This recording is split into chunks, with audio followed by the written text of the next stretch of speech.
Pessoal, vamos em frente. Agora nós vamos mudar de assunto. Vamos falar do EBITDA. Vamos voltar para o slide?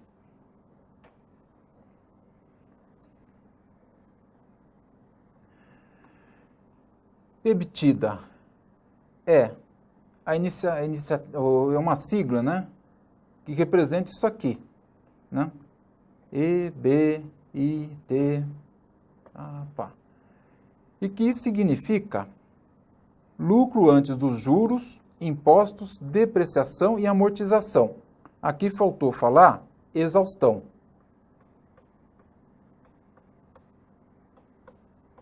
Mas se na questão aparecer depreciação, amortização e exaustão, você tira também.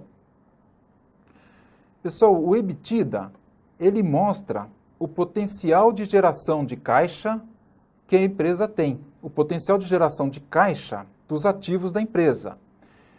O imposto são só os impostos sobre o lucro, tá?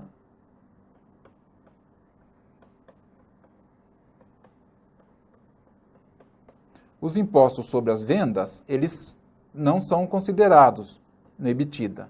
Quer dizer, eles não é feito nenhum ajuste para eles. Esses impostos aqui são só os impostos sobre o lucro.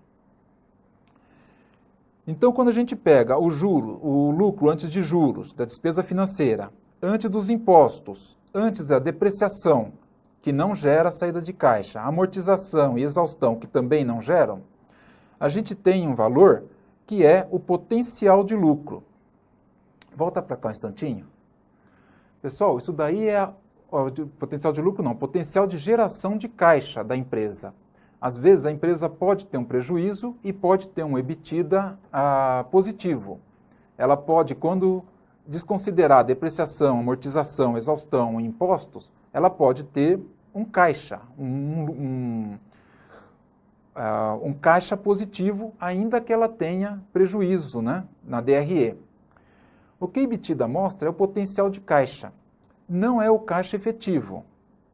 O caixa efetivo a gente vê na demonstração dos fluxos de caixa. O EBITDA mostra o potencial, mostra quanto poderia ser a geração de caixa daquela empresa. Não é o caixa efetivo porque tem compras a prazo e vendas a prazo. Se fosse tudo à vista, todas as operações à vista, o EBITDA deveria retratar o caixa gerado pelas operações. Mas, como não tem, as empresas têm compra a prazo e vendas a prazo, né? O que a EBITDA mostra, de um modo bem simples, é o potencial de geração de caixa. Esse indicador foi feito, antigamente, pessoal, não se tinha fluxo de caixa. Tinha outros demonstrativos, né? E não tinha demonstração de fluxo de caixa. Então, o modo bacana, o modo rápido do analista estimar qual é o potencial de geração de caixa era esse.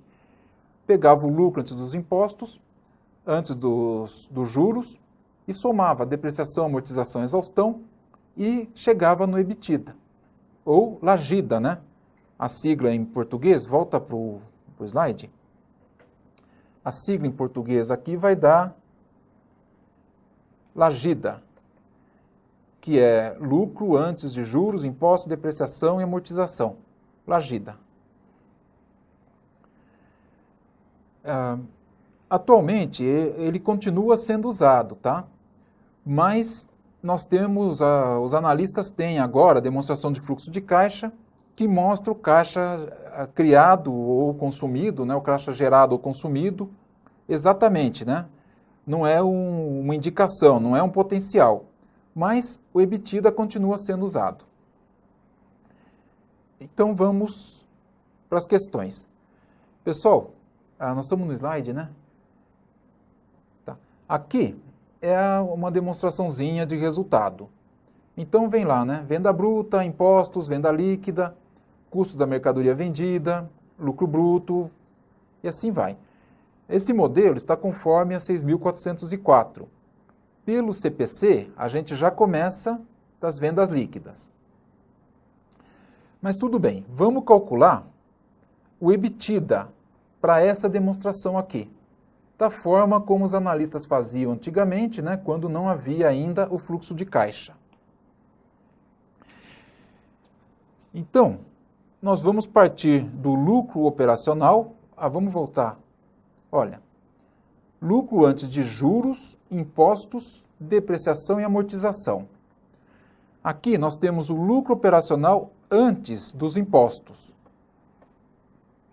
Como eu falei, impostos sobre lucro. Os impostos sobre as vendas, a gente não faz nenhum ajuste.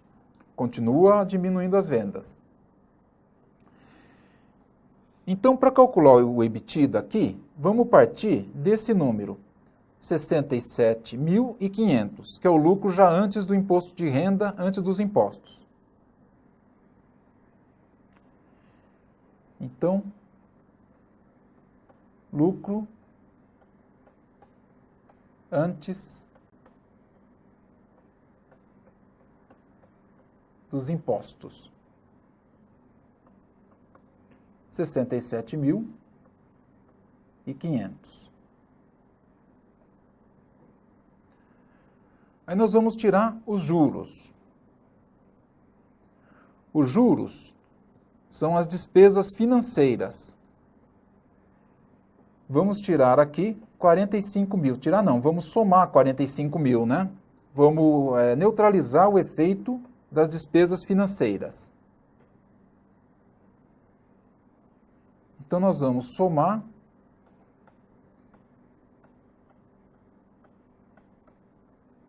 as despesas financeiras.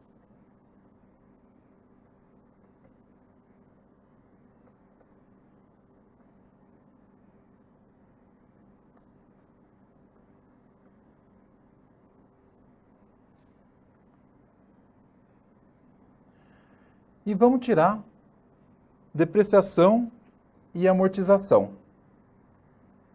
Então, vamos ver, aqui tem amortização de 15 mil.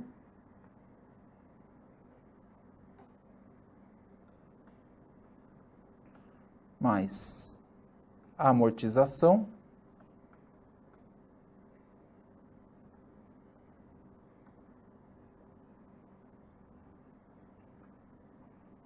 $15.000.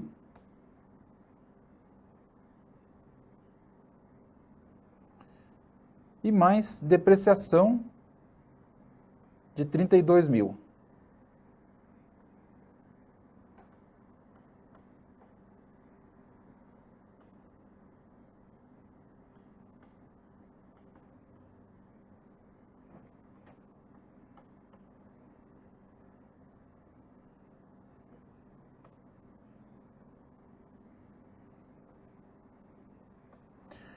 E aí nós chegamos no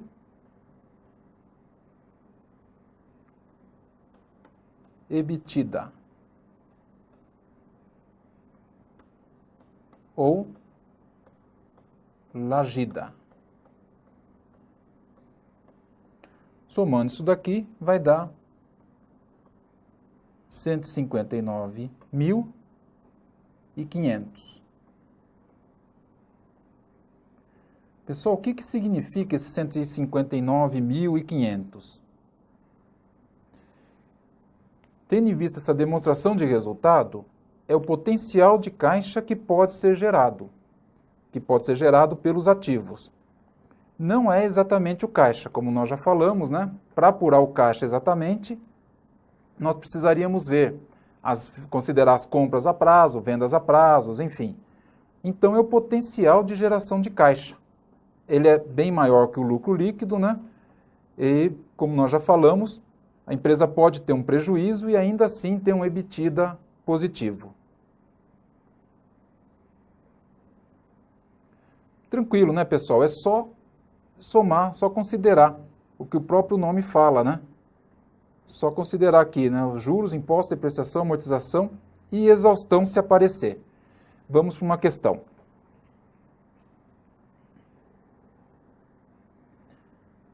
Nos procedimentos para a determinação do EBITDA, são efetuados ajustes no valor do lucro líquido do exercício, adicionando-lhe o resultado líquido não operacional e o valor das depreciações e amortizações. Pessoal, não é no resultado líquido, né? É no resultado, olha lá. Nós pegamos o resultado antes do imposto de renda. Se pegasse o lucro líquido, nós teríamos que ajustar também o imposto de renda. Então, tudo bem, nós vamos adicionar depreciação, amortização, exaustão, vamos adicionar as despesas financeiras, e se for no lucro líquido, tem que adicionar os impostos também. Então, essa assertiva está errada. Lucro operacional do exercício deduzido desses as provisões e participações que não se configuram como despesa, exceto as provisões tributárias. Pessoal, besteira. Não se deduz as provisões. A gente deduz, né, os juros, os impostos, se for no caso do lucro líquido, depreciação e amortização. E também isso aqui é só para confundir, tá? Bobagem. Vamos para a próxima. Para a determinação da EBITDA, são efetuado ajuste no valor do lucro depois da provisão do imposto de renda e contribuições, acrescentando-lhe o resultado líquido financeiro se este for positivo. Errado. De fato, a gente pode partir depois da provisão do imposto de renda e contribuições. Aí nós vamos ter que tirar o imposto de renda, tirar o resultado, as despesas financeiras, e aqui diz para acrescentar só se for positivo, está errado. E além disso, falta a depreciação e amortização. Então, isso aqui também está errado. Pessoal, nesse exercício aqui, né, volto a repetir, tá? Nós já saímos direto deste número. Nós poderíamos ter começado deste aqui também. Só que aí a gente iria somar o imposto de renda, depois somar as despesas financeiras, a depreciação e amortização. Já saímos direto desse para facilitar, tá? Bom, vamos em frente. Letra D. Lucro operacional, adicionando-lhe o valor das depreciações, amortizações e despesas financeiras. Pessoal, aqui também essa questão se baseou nos dados americanos, né? Porque o lucro operacional para eles não inclui as despesas financeiras. Assim, aqui também, acrescentando o valor das depreciações, amortizações e despesa financeira. Então tá certo, pessoal, eu me confundi aqui.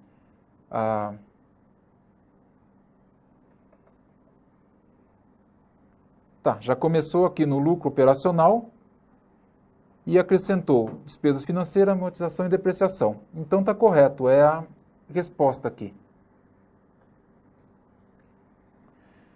E por último, né, antes do imposto de renda e da contribuição, acrescentando o resultado não operacional somente se for negativo. Não, errado, tem que acrescentar também amortização, depreciação, etc. Então, o gabarito dessa questão, letra D.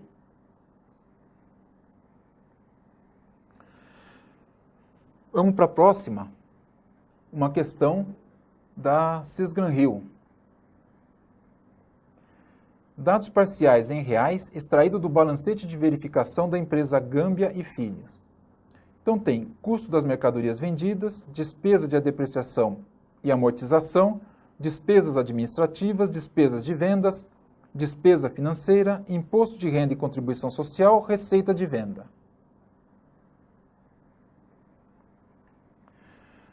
Exclusivamente com base nos dados acima, o valor do EBITDA, Earning Before Interest, Tax, Depreciation, Amortization, em reais é, e aqui as alternativas.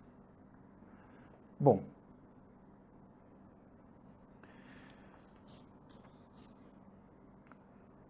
pessoal, para resolver essa questão, a gente poderia montar a DRE. Poderíamos montar a DRE, chegar no lucro líquido e depois ajustar as contas.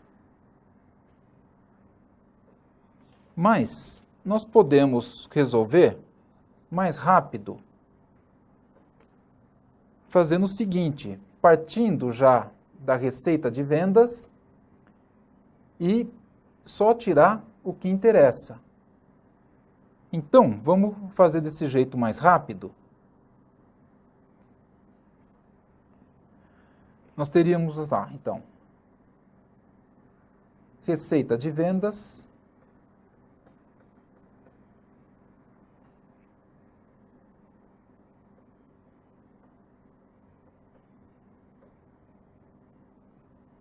R$ 1.713.600. Isso aqui já foi. Aí, custo da mercadoria vendida. Então, vamos tirar o custo da mercadoria vendida de 734.400. Isso já foi. Despesa de depreciação e amortização. Pessoal, se a gente tirar esse valor da receita de vendas, nós vamos chegar lá no lucro líquido. Depois, para achar o EBITDA, nós vamos ter que somar. Então, nós já nem vamos retirar. Já deixa ela lá. Vamos facilitar o cálculo. Então, não vamos considerar. Despesas administrativas. Isso nós temos que tirar.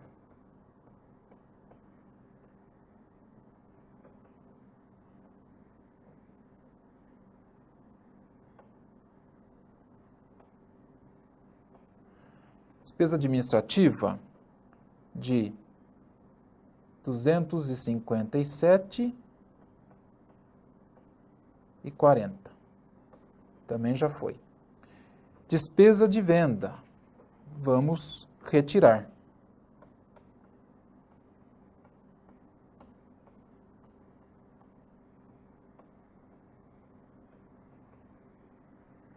Ah, 244.800. Esse também já foi. E despesa financeira, mesma coisa. Se a gente retirar, depois para achar o EBITDA a gente tem que somar de novo. Então, vamos deixar quieto. O imposto de renda é item. Se a gente retirar, depois tem que somar de novo. Então, nem vamos mexer. E com isso, a gente chega, fazendo as continhas aqui, a gente chega no EBITDA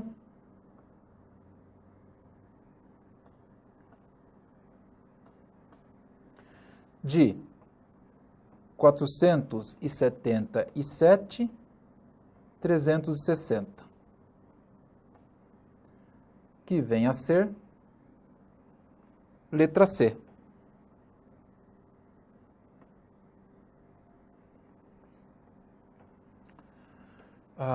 Volta para cá um instantinho, por favor.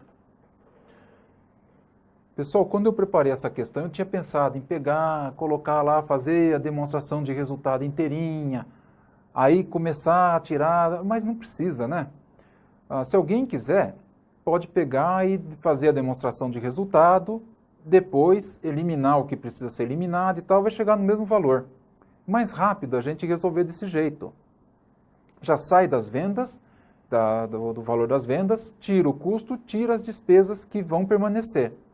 As despesas que não vão permanecer, como despesa financeira, depreciação, amortização e imposto de renda, já nem tira, já deixa lá, porque senão são dois trabalhos. A gente tira e depois tem que somar para chegar no EBITDA.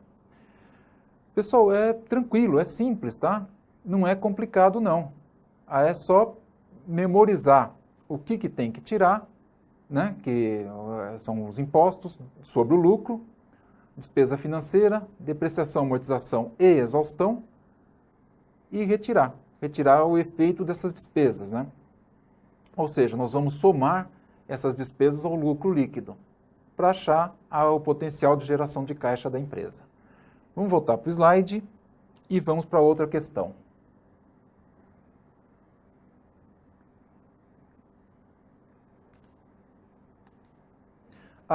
Volta para cá um pouquinho, por favor. Bom, pessoal, a parte de EBITDA também já terminou, tá? Eu trouxe só duas questões, as bancas não exploram muito.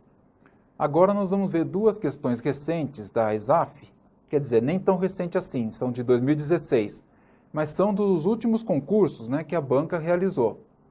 Essas questões estão um pouco diferentes, tá? Não estão cobrando só a liquidez e endividamento, como era antigamente. Eles Então, está um pouco diferente. Então, vamos dar uma olhada nas questões. Antes, né, nas aulas anteriores, não dava para trazer, porque a gente ainda não tinha terminado de ver os índices, né? Agora nós já vimos tudo, praticamente, então dá para pegar essas duas questões. Então, vamos voltar para o slide. Pessoal, não é que elas sejam difíceis não, tá? São só um pouco diferentes do que a banca costuma cobrar. Entre as formas adotadas para a análise das demonstrações financeiras, a denominada análise vertical permite identificar a importância de cada conta contábil com relação às outras contas e dentro da demonstração analisada. Quando da realização de uma análise vertical das contas do ativo e do passivo de uma determinada empresa de serviço, verificou-se o que se segue. Os estoques de material de consumo representavam 15% do total do ativo. O total de caixa e equivalente de caixa correspondia a apenas 3% do valor total do ativo. O ativo circulante, desconsiderando-se o estoque, correspondia a apenas 5% do valor total do ativo. Volta um pouquinho para cá. Pessoal, isso daqui está na cara que é uma análise vertical, né? Se o material de consumo é 15% do total do ativo, o caixa é 3%. Lembra da análise vertical? A gente põe lá 100% do total do ativo e vem calculando os percentuais. Então, análise vertical. Tranquilo? Vamos continuar. Vamos voltar para o slide. O passivo circulante totalizava 20% do total do passivo. O patrimônio líquido representava 25% do total do capital de terceiros. Com relação às informações oferecidas, é correto afirmar que a liquidez seca da empresa corresponde a, e aqui as alternativas. Pessoal, é uma questão de liquidez seca, não é de... Ela misturou, né? Misturou a análise vertical com liquidez seca. Então vamos lá. Liquidez seca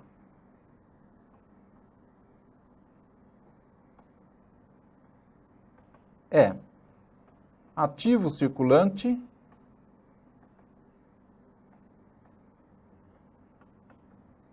menos estoque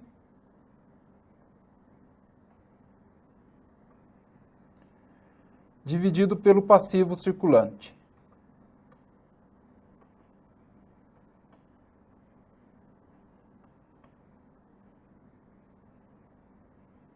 Vamos ver se ele já nos informou algum desses dados, né?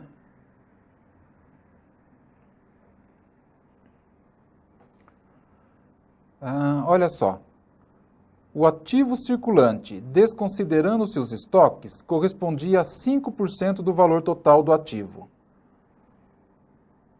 Pessoal, então, essa informação de que o caixa era 3%, o estoque era 15%, pô, podemos pular isso aí, né? Vamos direto aqui, ó. O ativo circulante sem o estoque corresponde a apenas 5% do total do ativo. É o que nós queremos. Ativo circulante sem o estoque. Quando você pegar alguma questão assim que só trabalha com percentual, coloca valores. Então nós vamos falar na nossa análise vertical, nós vamos falar que o ativo vale 100. Tem o valor de 100. E o ativo circulante é 5%, então o ativo circulante menos o estoque vale 5. Tá? Esquece o percentual, vai direto, trabalha com valor. O ativo vale 100 mil. Então, o ativo circulante menos estoque vale 5 mil. Vamos ver o que mais que tem de informação. Bom, aqui nós não precisamos dessa informação do estoque. Nós já temos o ativo circulante sem o estoque. E não precisamos da informação do caixa. Ele já está dentro do ativo circulante sem estoque. Então agora nós vamos trabalhar com essas duas informações. O passivo circulante totalizava 20% do total do passivo. Volta para cá um pouquinho. Pessoal, na Lei 6.404 fala que o passivo compreende o passivo exigível mais o PL. Então, para a Lei 6.404, total do passivo ou passivo total é o passivo exigível, capital de terceiros, mais o PL, o patrimônio líquido ou capital próprio. Em 2016, a ESAF lançou duas questões que não tinha muita cara da ESAF, parece que está mudando, em que ela considerou que o total do ativo, do total do passivo, é o passivo exigível, sem o PL. Então, eu não sei se ela vai mudar ou não, mas se aparecer na sua prova da ESAF total do passivo, tenta fazer, considerando o total do passivo, o passivo exigível, sem o PL. Vamos voltar então para o slide.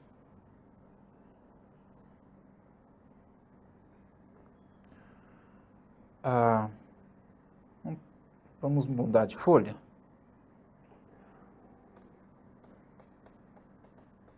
O passivo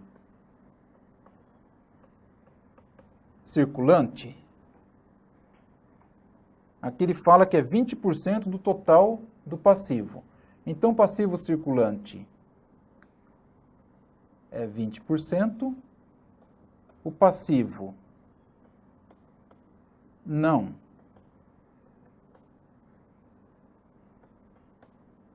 circulante 80%, e isso vai totalizar 100%. 100% do passivo exigível. Vamos ver o que mais tem de informação. O patrimônio líquido representava 25% do total do capital de terceiros. Então, o PL, patrimônio líquido, corresponde a 25% do total do passivo exigível, do total do capital de terceiros. Somando aqui o passivo circulante mais o passivo não circulante mais o PL, nós vamos chegar então a 125% do passivo exigível. Isso aqui é o passivo exigível mais o PL. Ok? Total, 100% do passivo exigível mais 25% referente ao PL. E agora nós vamos usar a equação fundamental da contabilidade. O ativo é igual ao passivo mais PL. O ativo vale 100. E o passivo mais PL vale 125% do passivo exigível. Então, nós vamos ter aqui 125% do passivo exigível. Vamos passar o 125 para lá dividindo. Então, vai ficar 100 dividindo por 125%, né? R$100 dividido por 125% vai dar 80. Então, 80 é igual ao passivo exigível. Então, aqui, nós vamos ter o valor de 80 no total.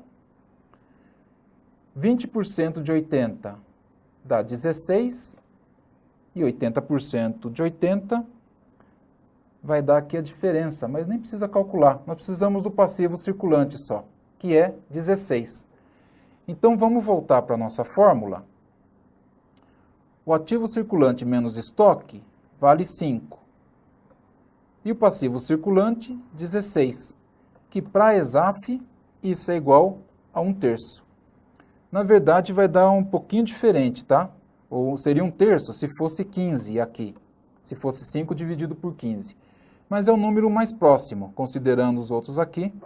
Então, o resultado dessa questão, letra D, 1/3. Pessoal, tem outros modos de resolver também, tá? O pessoal que é craque em matemática, nossa, não precisa fazer todas essas passagens, não. Para quem se atrapalha com matemática como eu, é bom ir devagarzinho, pegando, né? Para não cometer erro, não perder uma questão no exame, no concurso. E vamos para a última questão.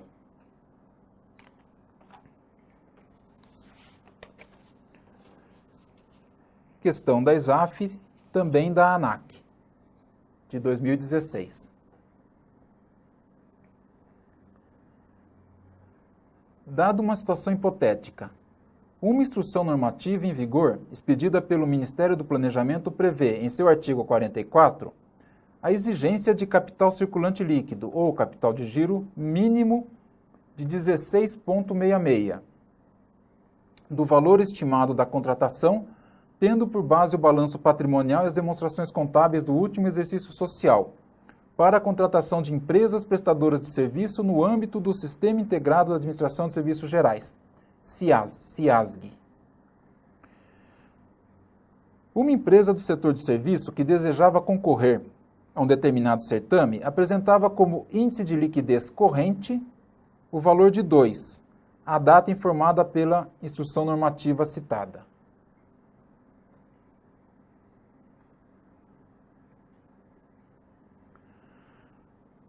Considerando que o valor do passivo circulante da citada empresa era para aquela data 200 mil, é correto afirmar que essa empresa, e aqui as alternativas, né? Possui um capital de giro de 150 mil, não poderia participar de licitações com valor estimado para contratação superior a 600 mil, possui um ativo circulante no valor de 300 mil, não poderia participar de licitação com valor estimado global para a contratação superior a 1.400.000 e possui um ativo circulante no valor de 350. Muito bem. Volta para cá um instantinho. Pessoal, essa questão enorme que assusta, né? O que ela quer é o seguinte. Ela quer saber se o capital circulante líquido, que é o ativo circulante menos o passivo circulante, se ele corresponde a 16,66% da contratação. Então, se a empresa está participando de uma licitação de 100 mil, ela tem que ter um capital circulante líquido de 16.670, no mínimo, né? Agora ela deu algumas informações, vamos achar o capital circulante líquido dela e vamos ver as alternativas. Então, vamos voltar para o slide.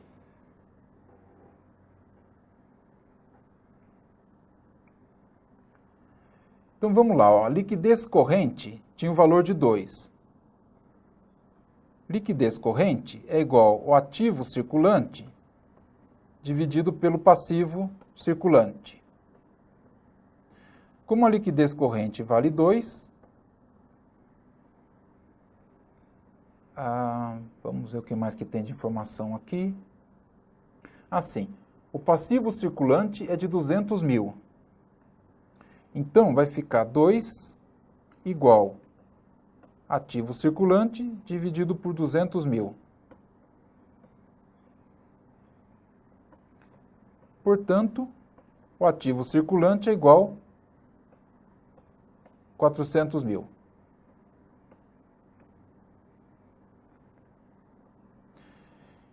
E o capital circulante líquido,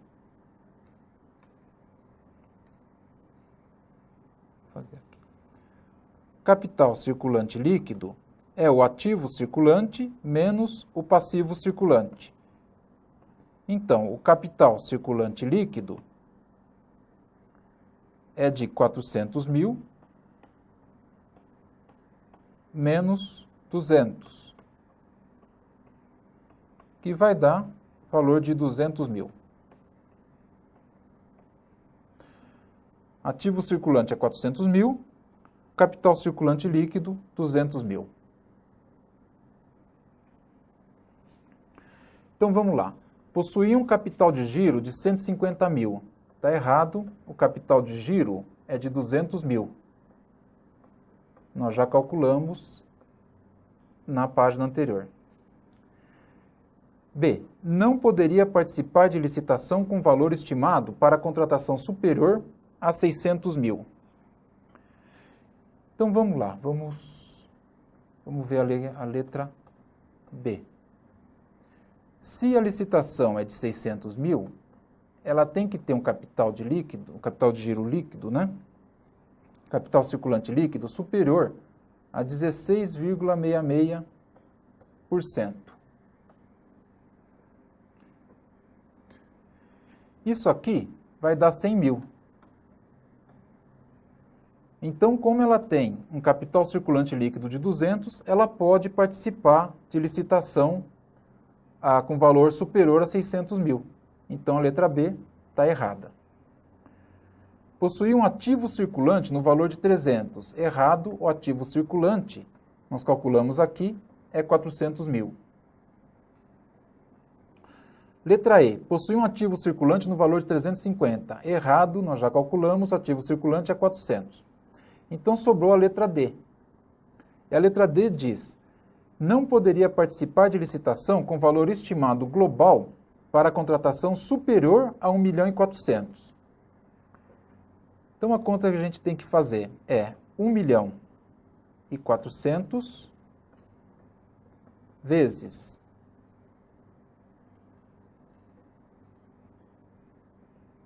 16,66%,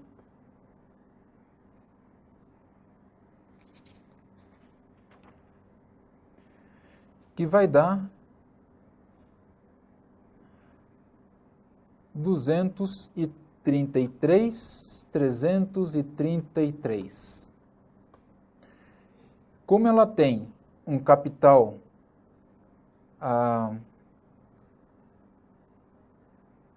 como ela tem o capital circulante líquido de 200 mil, de fato ela não pode participar de licitação superior a 1.400.000.